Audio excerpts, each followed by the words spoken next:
नमस्कार, मी डॉक्टर कविता राणे. लक्षवेधीमध्ये आपल्या सर्वांचं स्वागत. चिमुरड्या मुलांसह हजारो लोकांचा जीव घेणार, लाखो घरं जमीनदोस्त करणार, सगळ्या जगाचे शेअर मार्केट खाली कोसळवणार, सगळ्या देशांना अनिश्चिततेच्या दरीत लोटणार, 39 दिवस चालणारं पश्चिम आशियातलं युद्ध पुढच्या किमान 2 आठवड्यांसाठी थांबले. कारण 2 आठवड्यांसाठी शस्त्रसंधी झाली आहे. जगभरातल्या देशांनी तात्पुरता का होईना सुटकेचा निश्वास टाकलाय. हा निर्णय जाहीर झाल्याबरोबर तेलाचे दरही कमी झालेत आणि सोन्याचे दर पुन्हा वाढलेत जागतिक पातळीवर. पण हे सगळं तात्पुरतच आहे, कारण सध्या फक्त शस्त्रसंधी झालीय, युद्ध समाप्ती नाही. युद्ध समाप्ती व्हायची असेल तर दोन्ही बाजूंना आपापल्या मागण्या मान्य करून घ्यायच्या आहेत. त्यासाठी चर्चा होतील. ते चर्चा कुठे होणार आहेत? पाकिस्तानमध्ये. या चर्चेच्या केंद्रस्थानी असेल होर्मुझची सामुद्रधुनी. ही सामुद्रधुनी मोकळी करण्यासाठी सगळेच देश प्रयत्नशील आहेत, पण इराण ते सहजासहजी मान्य करणार नाही. शिवाय इस्रायल सुद्धा लेबनॉनमधले आपले हल्ले सुरूच ठेवण्यावर ठाम आहे. त्यामुळे वाटाघाटी सोप्या नसतील. चर्चा यशस्वी झाल्या तर संकटातून सुटकेचा मार्ग दिसेलही, पण चर्चा यशस्वी झाल्या नाहीत तर या संकटाचा नवा अध्याय सुरू होऊ शकतो. कालपासून झालेल्या या सगळ्या घडामोडींमध्ये नेमकं काय काय घडलंय आणि भविष्यात त्याचे काय परिणाम होऊ शकतात, या सगळ्याचा आढावा घेणारा रिपोर्ट पाहूयात आणि मग या सगळ्या मुद्द्यांवर चर्चाही करूयात.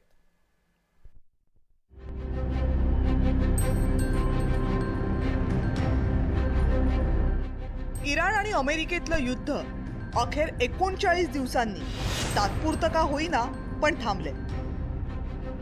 भारतीय वेळेनुसार मध्यरात्रीनंतर उभय देशांनी 15 दिवसांसाठी शस्त्रसंधी जाहीर केली.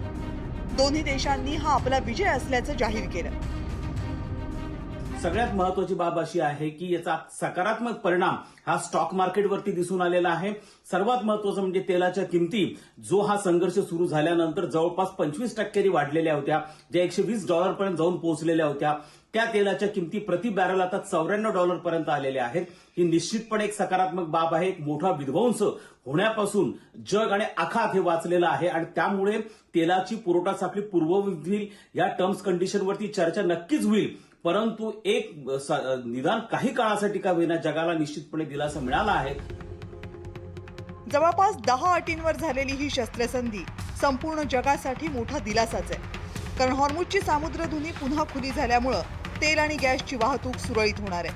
परिणामी तेलाचे दरही पुन्हा आटोक्यात येण्याची चिन्ह आहे. दुसरी महत्वाची बाब म्हणजे आखाती देशांवरचं संकटही टळले. संयुक्त अरब अमिराती, Qatar, Saudi Arabia, Bahrain, Kuwait या देशांमध्ये जवळपास 90 ते 95 लाख भारतीय काम करतात. युद्धामुळे त्यांच्या सुरक्षेचा मोठा प्रश्न निर्माण झाला होता. या सगळ्यामध्ये पाकिस्तान मात्र स्वतःचेच गोडवे गाते. शस्त्रसंधीमध्ये आपण महत्वाची भूमिका बजावली असं पाकिस्तान म्हणते, पण इराणच्या नेतृत्वाला चीननेही समजावलं आणि पडद्यामागे अमेरिकेशी चीननेही चर्चा केली. अशी बातमी अनेक अमेरिकन वृत्तपत्रांनी दिली, पण चीनचं नाव उघड उघड सांगता येत नाही. म्हणून मग पाकिस्तानचं नाव पुढे करून यापुढची चर्चा इस्लामाबादमध्ये करण्याचं ठरलंय असं कळते. शस्त्रसंधी झाली असली तरी सगळं काही आलबेल आहे असं म्हणता येणार नाही, कारण डोनाल्ड ट्रम्प यांची भूमिका या संपूर्ण युद्धात अत्यंत बेभरवशाची राहिली आहे. त्यामुळे भारतानं या सगळ्याबाबत सावध प्रतिक्रिया दिली आहे आणि म्हणूनच 15 दिवसांनंतर सुद्धा ही शस्त्रसंधी टिकते का हे पाहणं महत्त्वाचं असेल. ब्युरो रिपोर्ट, जय महाराष्ट्र. या सगळ्या संदर्भात बोलण्यासाठी आता माझ्या सोबत आहेत आंतरराष्ट्रीय विषयांचे अभ्यासक डॉक्टर विजय खरे. विजय सर नमस्कार. आणि आंतरराष्ट्रीय विषयाचे अभ्यासक आणि निवृत्त लष्करी अधिकारी लेफ्टनंट कर्नल सतीश ढगे आपल्या सोबत आहेत. सतीश सर नमस्कार. नमस्कार. आंतरराष्ट्रीय विषयाचे अभ्यासक चंद्रशेखर नेने हे या चर्चेमध्ये सहभागी होतात. थोड्या वेळातच ते आपल्या सोबत असतील. सतीश सरांपासून चर्चेला सुरुवात करूयात. सतीश सर, गेले 39 दिवस जग ज्या क्षणाची वाट पाहत होतं ते फायनली काल जाहीर झालं की आम्ही 2 आठवड्यांसाठी शस्त्रसंधी करतोय. इराणनं पण मान्य केलं, अमेरिका इस्रायलनं पण ते मान्य केलेलं आहे. हा तात्पुरता दिलासा आहे की सुटकेचा निश्वास सोडावा?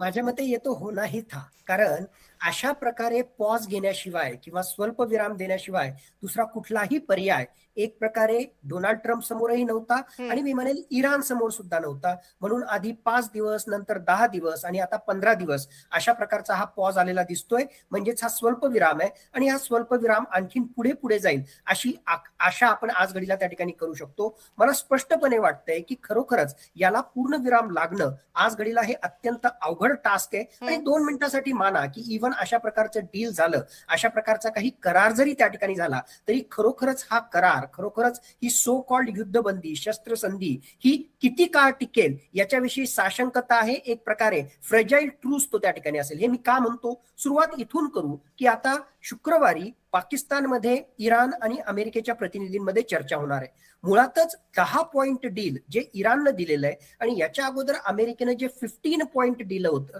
15 पॉइंट डील दिलं होतं, यातले काही महत्वाचे मुद्दे पाहिले तर ते एक्झॅक्टली परस्पर विरोधी आहे. फक्त मी काही उदाहरणादाखल काही गोष्टी तुम्हाला सांगतो. जसं इराण म्हणतो की आम्ही आमचं जे आहे युरॅनियम एनरिचमेंट प्रोग्राम त्या ठिकाणी चालूच ठेवणार, आम्ही न्यूक्लिअर वेपन्स बनवणार नाही, परंतु आम्ही युरॅनियमचं संवर्धन त्या ठिकाणी करणं चालूच ठेवणार. दुसऱ्या बाजूला अमेरिकेनं मुळातच हा हल्ला जो केला होता त्यामागचं सर्वात बेसिक कारण जे होतं ते इराणनं न्यूक्लिअर वेपन्स बनवू नये. त्यानं जे 3.67% पेक्षा सुद्धा जास्त युरॅनियमचं एनरिचमेंट जे केलं होतं, 60% सुद्धा जास्त युरॅनियम संवर्धन केलं होतं, त्याला कुठेतरी विरोध करण्यासाठी आणि अशा प्रकारचं संवर्धित युरॅनियम आपल्या ताब्यात घेण्यासाठी किंवा नष्ट करण्यासाठी एक प्रकारे डिन्यूक्लिअरायझेशन करण्यासाठी हा हल्ला अमेरिकेने केला होता. आणि त्याच्याही पुढे जाऊन जस्ट रिसेंटली डोनाल्ड ट्रम्पची जर काही विधानं आणि त्याचं ट्विट त्या ठिकाणी लक्षात घेतलं, ते स्पष्टपणे सांगतायत की इराणमध्ये जर अशा प्रकारचं संवर्धित युरॅनियम असेल किंवा सो कॉल्ड त्यांनी शब्द वापरला न्यूक्लिअर डस्ट, हा आम्ही जमिनीच्या खाली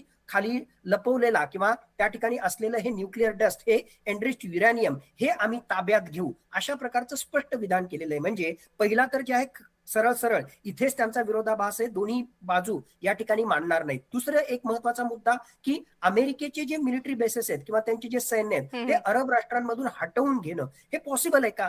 युनायटेड नेशन सिक्युरिटी काउन्सिलच्या रिझोल्युशनच्या किंवा रॅटिफिकेशनच्या माध्यमातून या 10च्या 10 ज्या काही बाबी इराणनं त्या ठिकाणी मांडलेल्या आहेत त्या युनायटेड नेशन सिक्युरिटी काउन्सिलच्या रॅटिफिकेशनच्या माध्यमातून याव्यात, सिक्युरिटी गॅरंटीज मिळावी, असे वेगवेगळ्या प्रकारचे मुद्दे आहेत. पहिला प्रॉब्लेम तर तिथेच येईल की खरोखरच यांच्यामध्ये त्याबद्दल एक वाक्यता होईल का आणि त्या अनुषंगानं शस्त्रसंधी पुढे जाईल का? दुसरी महत्वाची बाब, जसं मी सांगितलं की खरोखर सो कॉल्ड अशा प्रकारचा करार जरी झाला तरी एकूणच या युद्धाच्या सुरुवातीला प्रत्येक राष्ट्र, मग ते अमेरिका असेल, इस्रायल असेल, इराण असेल किंवा अरब राष्ट्र, आज घडीला मागे वळून पाहताना जर आपण त्या ठिकाणी पाहिलं तर कोणाचीही उद्दिष्ट त्या ठिकाणी साध्य झाली नाही. मग जर उद्दिष्टच साध्य झाली नसतील, विन विन पोझिशन त्या ठिकाणी नसेल, तर पुन्हा सरळ जे आहे हे उकरून काढण्याचं काम त्या ठिकाणी होईल. म्हणून माझ्या मते हा स्वल्पविरामच आहे, हा स्वल्पविरामच राहणार आहे आणि काय फार याला परमनन्सी त्या ठिकाणी मिळेल किंवा पूर्ण विराम लागेल अशी शक्यता मला आज घडीला बिलकुल वाटत नाही.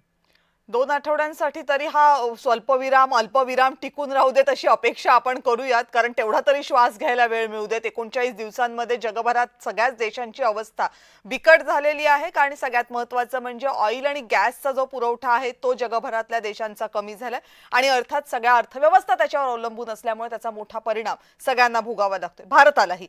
डॉक्टर विजय खरे आपल्यासोबत थ्रू झालेत. विजय सर, नमस्कार. नमस्ते. सॉरी, मी अगोदरच इंटरॅक्शन आपलं ऐकू शकलो नाही डिस्कनेक्टिव्हिटीमुळे. हा, ठीक आहे. सरांनी साधारण चर्चा जर झाली तर ती कोणत्या मुद्द्यांवर होईल आणि त्या मुद्द्यांवर एकमत होणं किती कठीण आहे याच्या संदर्भातलं विवेचन केलं. कारण 10 पॉइंटचा एक अजेंडा इराणनं पुढे ठेवलेला आहे, अमेरिकेनं त्यांचे पॉइंट्स पुढे ठेवलेले आहेत. त्यामुळे त्यातल्या कुठल्या मुद्द्यांवर चर्चा होऊ शकते, त्यातली काय चर्चा पॉझिटिव्ह होऊ शकते किंवा नाही होऊ शकत याच्याबद्दल सरांनी म्हटलं. आता सगळ्यात महत्त्वाचा मुद्दा मला तुम्हाला जो विचारायचा आहे तो आहे ही चर्चा कुठे होतीये. ही चर्चा होणार आहे पाकिस्तानमध्ये. भारतासाठी हा मुद्दा महत्त्वाचा ठरतो कारण इतकी मोठी आंतरराष्ट्रीय घडामोड ही आपल्या बाजूच्या पाकिस्तान सारख्या ज्या देशाशी आपले संबंध अजिबात चांगले नाहीये तिथे होणं हे आपल्यासाठी चिंतेची बाब आहे. आपण त्याकडे दुर्लक्ष करावं की पाकिस्तानच्या नजरेतनं पाहताना याकडे कसं बघावं? नमस्ते. पहिल्यांदा ही जी शस्त्रसंधी ही वादळापूर्वीची शांतता आहे. यामुळे जागतिक पटलावर कोणतीही निरंतर काळासाठी शांतता प्रस्थापित होण्याची चिन्हे पाहावयास मिळत नाही. इस्रायलच्या विना ही सीज फायर झालेली आहे. इस्रायलने लेबनॉनवर हल्ला सुरूच ठेवलेला आहे आणि जोपर्यंत लेबनॉनमध्ये एक बफर झोन तयार होत नाही तोपर्यंत इस्रायल वर्सेस लेबनॉन हा संघर्ष सुरू असणार आहे. त्यामुळे या युद्धाचं जे आता दिसतंय 14 दिवसाची जी काही शस्त्रसंधी झालेली, याला खऱ्या अर्थाने फारसं आंतरराष्ट्रीय पटलावर त्याला फार महत्व राहणार नाही. हा एक महत्वाचा भाग. दुसरं, ज्या पद्धतीने पाकिस्तानने इंटरव्हीन केलेलं आहे, म्हणजे तुम्ही जर बघितलं असेल की डोनाल्ड ट्रम्पचं टेक्स्ट त्यांनी त्यांच्या एक सँडलवर देऊन मग ते पुढे गेलेले आहे. हे जरी खरं असेल, म्हणजे याच्यामध्ये पाकिस्तान जरी पपेट म्हणून कार्यरत आहे, तरीही पाकिस्तानने ज्या पद्धतीचं आपण सुरुवातीच्या कालखंडामध्ये आणि मधल्या कालखंडामध्ये आपण पाकिस्तानला आंतरराष्ट्रीय पटलावर संपूर्ण दहशतवादी देश म्हणून जागतिक पटलावर आयसोलेशन केलं होतं, ते तोच देश आता आंतरराष्ट्रीय पटलावर एक प्रमुख भूमिका म्हणून पुढे येतोय. त्याच्यामुळे निश्चितच भारतासारख्या देशाच्या जिथे आपण एक स्ट्रॅटेजिक अल्टरनेटिव्ह जागतिक पटलावर ठेवू शकतो, त्याला एक मोठा छेद गेलेला आहे. हे निश्चितच आहे. परंतु ही जी बोलणी होणार आहे, या बोलणीतून पुढची 14 दिवसातून कुठलेही अंतिम सोल्युशन आपल्याला पाहावयास मिळणार नाही. त्याचं कारण की जोपर्यंत इराणला कॉम्पेन्सेशन असेल किंवा इराणला जे सँक्शन अमेरिकेने केले ते रिकन्स्ट्रक्शन प्लॅन जोपर्यंत इराणच्या हाती येणार नाही तोपर्यंत इराण शस्त्रसंधी करणार नाही. नंबर 1. नंबर 2, अमेरिकेने यापूर्वीही इराणला वेगवेगळ्या धमक्या दिलेल्या आहेत. त्या धमक्यांना इराण भीक घालत नाही. ज्या कालच जेव्हा आण्विक शस्त्राचा वापर करू त्याच वेळी इराणमधील जे काही लेखक असतील तर बाकी संगीतकार असतील, यांनी त्या न्यूक्लिअर बेसिसच्या जवळ जाऊन एक प्रकारे प्रतिकात्मक त्या ठिकाणी याला हे केलं. आणि म्हणून हे जे दिसतंय आपल्याला, म्हणजे पुन्हा एक सांगतो की हा जो सर्व्हायव्हलचा प्रश्न इराणचा असल्या कारणाने इराण शेवटपर्यंत जोपर्यंत त्यांचं उद्दिष्ट अंतिम साध्य होत नाही, म्हणजेच काय की जोपर्यंत खामेनेचा आणि त्यांचे जे प्रमुख नेत्यांचा बदला ते घेत नाही तोपर्यंत याला कुठली परमनंट स्टॅबिलिटी होणार नाही. आणि म्हणून आणि दुसरीकडे इस्रायलमध्ये जोपर्यंत नेतन्याहू त्या ठिकाणी सत्तेवर आहे तोपर्यंत या ठिकाणी हे युद्ध पश्चिम आशियातलं युद्ध हे थांबणार नाही. आता याच्यामध्ये 2 महत्वाच्या गोष्टी आहेत. भारताचा रोल काय आहे, भारत यापुढे काय रोल करू शकतो. खरं म्हणजे आजही भारताकडे फार मोठी संधी आपल्याकडे आहे. आपण जे काही नॅचरल गॅस आणि इंधन याच्या ट्रॅप जरी झालो असेल तरीही अल्टरनेटिव्ह जी ब्रिक्सची जी प्रेसिडेन्सी भारताकडे आहे आणि त्या ब्रिक्सच्या माध्यमातून चायना, रशिया आणि यांच्यासोबत थोडंसं टायअप करून जर आपण पुन्हा एक आंतरराष्ट्रीय पटलावर चांगली भूमिका मांडली तर कदाचित त्या ठिकाणी याला पाकिस्तानला छेद देऊ शकतो. परंतु जरी या ठिकाणी आपल्याला पाकिस्तान पाहावयास मिळत असेल मीडिएशनच्या, कारण आंतरराष्ट्रीय पटलावर जे संघर्ष होतात त्याचा जो मीडिएटर असतो त्याचे काही लिमिटेशन्स असतात, त्याचे काही स्ट्रेंथ असतात. मेडिटेशन अशाच राष्ट्राद्वारे यशस्वी होतं ज्या राष्ट्राची क्रेडिबिलिटी आंतरराष्ट्रीय पटलावर आहे. आणि म्हणून हे जे मेडिटेशनचा रोल पाकिस्तान एक सायकोलॉजिकली आणि एक पश्चिम आशियामध्ये मुस्लिम राष्ट्रांचा एक प्रमुख म्हणून जसं पुढे उदयास येत आहे तशा पद्धतीचं जरी रूप आता पाकिस्तान पुढे आणत असेल तरी त्यांचे काही लिमिटेशन्स आहेत. आणि म्हणून मला असं वाटतं की ही शस्त्रसंधी नसून एक प्रकारे वादळापूर्वीची शांतता आहे. कुठल्याही पद्धतीने या ठिकाणी पश्चिम आशियामध्ये स्टॅबिलिटी चिन्ह नाहीत. मी पहिल्या दिवशीच आपण 28 फेब्रुवारीलाच मी सांगितलं की 13 ठीक आहे, आपण याच्यावर येऊयात. चंद्रशेखर नेने सर, सगळ्यात या युद्धामधला जो कळीचा मुद्दा ठरलाय तो म्हणजे होर्मुझची सामुद्रधुनी. आता ती सामुद्रधुनी मोकळी करण्याचं एक महत्वाचं काम अमेरिकेला करायचं आहे. जर अमेरिकेला याच्यातनं बाहेर पडायचं असेल जर अमेरिकेला बाहेर पडायचं असेल तर होर्मुझची सामुद्रधुनी मोकळी करून घ्यायची असेल तर त्याला इराण काही सहजासहजी तयार होणार नाही, कारण इराणच्या हातातलं ते सगळ्यात मोठं शस्त्र आहे. होर्मुझच्या सामुद्रधुनीवर या चर्चांमध्ये काही तोडगा निघू शकेल असं वाटतंय का? एक आपण लक्षात घेतलं पाहिजे की ही लढाई सुरू होण्याच्या आधी होर्मुझची सामुद्रधुनी सगळ्यांकरता मोकळीच होती. ही लढाई सुरू झाल्यानंतर ती इराणने ब्लॉक केली आहे.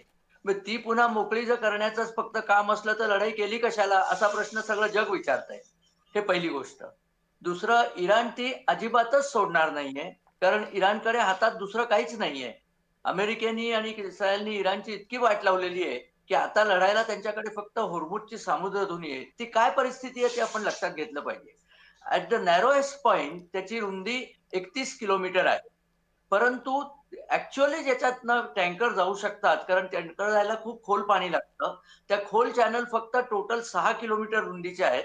त्यातल्या 2 किलोमीटर जायला, 2 किलोमीटर यायला आणि मध्ये 2 किलोमीटर बफर. म्हणजे 6 किलोमीटरचाच फक्त एरिया अवेलेबल आहे. इराणनी त्यांच्या बाजूला तर माइन्स लावूनच ठेवल्या आहेत आणि त्या माइन्स इतक्या विचित्र आहेत की त्या टँकरच्या मोटरच्या आवाजाने सुद्धा फुटू शकतील अशा माइन्स आहेत. आणि शिवाय इराणच्या किनाऱ्यावरती, इराणच्या बाजूचा जो उत्तरेचा किनारा आहे, तिथे खूप पर्वतीय प्रदेश आहेत. त्याच्यात इराणनी अँटीशिप मिसाईल्स पण लावून ठेवली आहेत.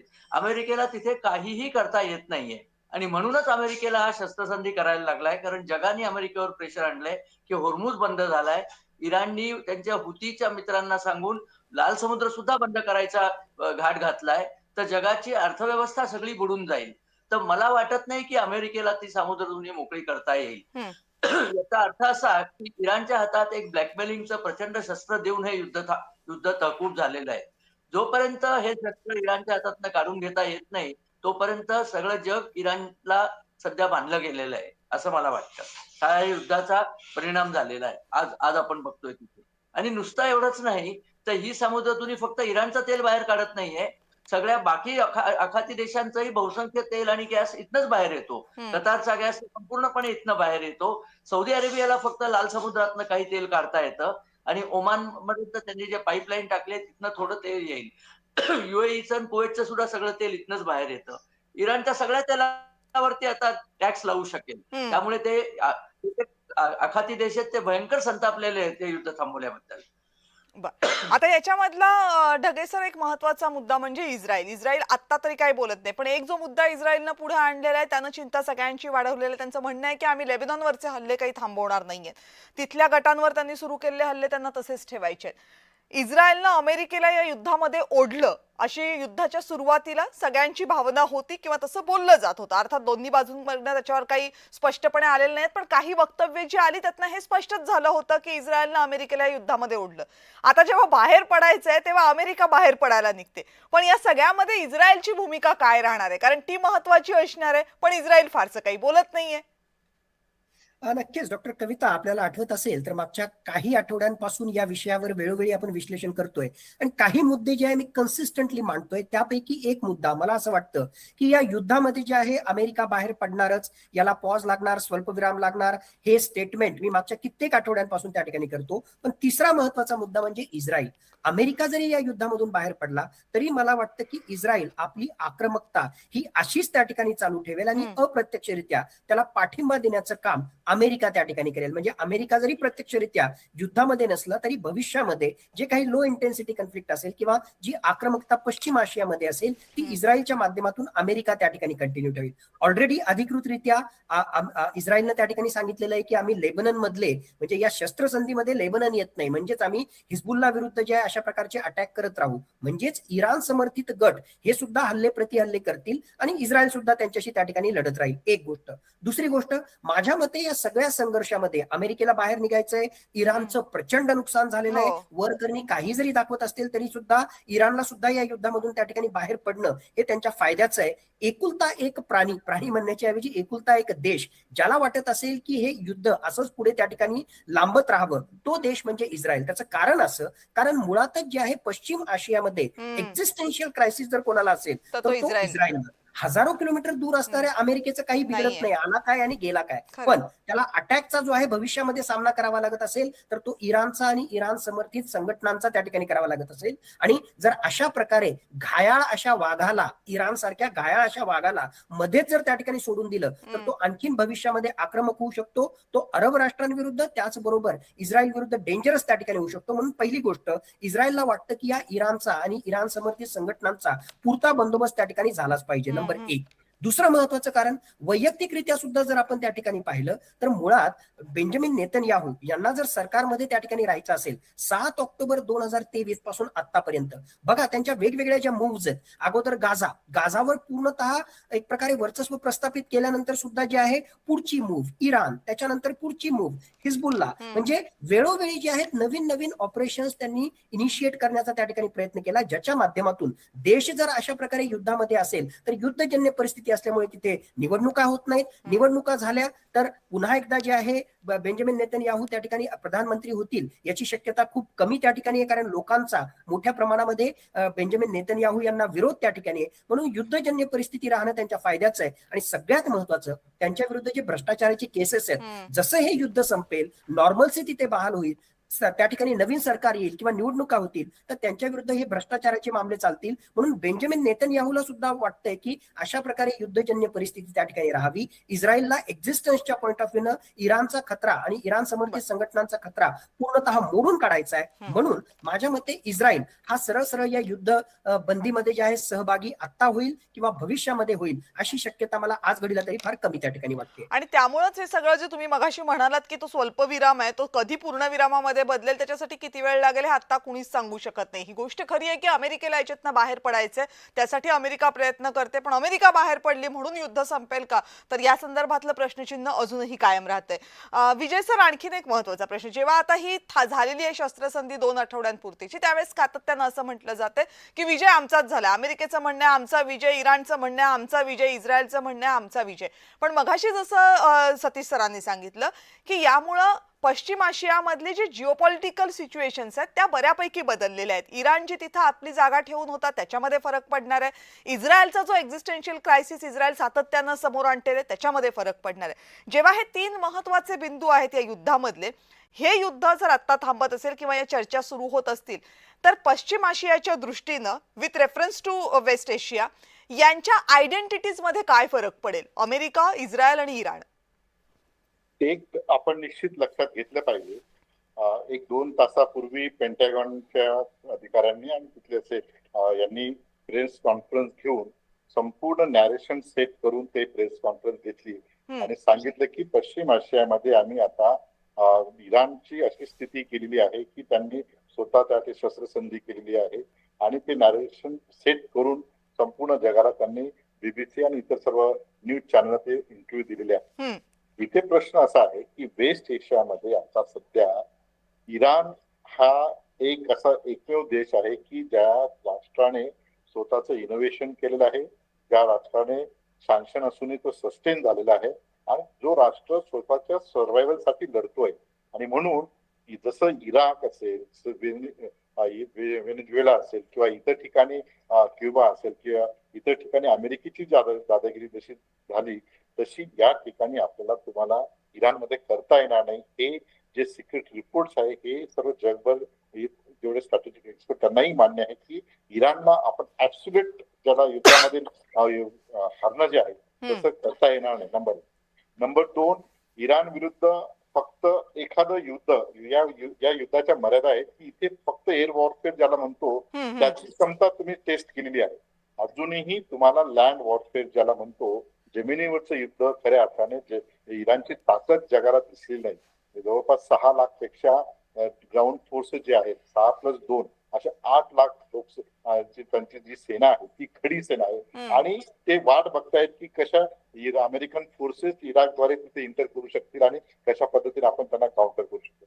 म्हणजे इराणची संपूर्ण स्ट्रॅटेजी जी आहे ही आता सर्व्हायव्हलची असल्या कारणाने एनी हाऊ इराण या ठिकाणी माघार घेणार नाही. आणि कुठलेही म्हणजे गेल्या 200 वर्षाचा जर इतिहास बघितला की युद्धामध्ये जोपर्यंत लँड फोर्सेस ऍब्सोल्यूट लँड पॉवरचा वापर होत नाही तोपर्यंत कम्प्लीट यश मिळत नाही. आणि हे आपण इतिहासावरून शिकलेलो आहे आणि म्हणून या ठिकाणी या युद्धाच्या मर्यादा आहेत. आणि त्यामुळे अशा पद्धतीने ट्रम्पच्या वेगवेगळ्या धमक्यांना इराणने त्या ठिकाणी कधीही भीक घातली नाही. येणाऱ्या कालखंडात ते अजिबात होऊ शकत नाही. त्याचं कारण की त्यांच्याकडे असणारी जी तंत्र. आणि दुसरं एक सर्वात महत्वाचं, चीन आणि रशियाचा जो रोल याच्यामध्ये संपूर्ण इंटेलिजन्स सिस्टीम जी आहे, रडारला लागणारी जी इंटेलिजन्स सिस्टीम ही आणि याची जी आहे ती संपूर्ण यंत्रणा चीन आणि रशिया त्या ठिकाणी डायरेक्टली इनडायरेक्टली त्या ठिकाणी इराणला सपोर्ट करते आहे. आणि त्यामुळे इथून पुढे जरी आपलं होर्मुझची सामुद्रधुनी ओपन केली तरी युआन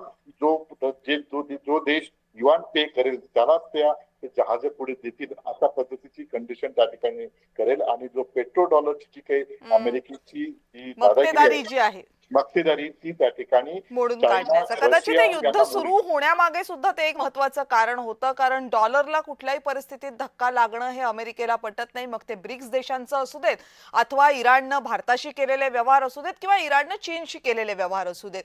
डॉलर शिवाय कुठलंही चलन हे चलनात येणं जागतिक पटलावर हे अमेरिकेला नको आहे. या युद्धामागचं तेही एक छुपं कारण आहे, हे नाकारता येणार नाही. पण नेणे सर, ही चर्चा संपता आता सांगा सगळ्यांच्यासाठी जिव्हाळ्याचा असणारा प्रश्न की युद्धाची समाप्ती जरी झालेली नसली तरी या तात्पुरत्या शस्त्रसंधीनं थोड्याशा पेट्रोलच्या किमती खाली आलेल्या जागतिक पटलावर, या किमती खाली राहतील का? आणि युद्ध जर परत सुरू झालं तर मग याचा सगळ्याचा जो फटका आता 39 दिवस आपण बघितलेला आहे त्याच्यापेक्षा आणखीन वाईट सहन करावा लागेल. हो, युद्ध हे पुन्हा सुरू होईल असं मला तरी वाटतं, कारण ही ओके. शस्त्रसंधी अतिशय अननॅचरल प्रकारे झालेली आहे. हम्म. इराणचाही दम अजून उखडलेला नाहीये, अमेरिकेची शक्ती पूर्णपणे अजून वापरली गेलेली नाहीये आणि इस्रायल तर उघड या युद्धबंदीला नाखुश आहे. अरब राष्ट्र सुद्धा नाखुश आहेत. जर इराणची मक्तेदारी होर्मुझवरती मोडता आली नाही तर या युद्धाला पुन्हा तोंड लागेल आणि तुम्ही अगदी बरोबर म्हटलं की त्यावेळेला पुन्हा एक भाव वाढायला लागतील. त्यामुळे आता या 15 दिवसात जमेल तेवढं पेट्रोल भरून घ्यायचं, जमेल तेवढा गॅस घेऊन ठेवायचा आणि बाकी देशांशी जे करार केले ते करार पुन्हा सुदृढ करायचे. आणि एक फार चांगली गोष्ट झाली आहे की रशियाने गेल्याच आठवड्यामध्ये आपल्याला प्रॉमिस केले की हवं तेवढं तेल आणि गॅस रशिया आपल्याला पुरवायला तयार आहे आणि ते आपण रिफाईन करायचंय आणि जगाला द्यायचंय. असा प्रकारचा करार रशियाचे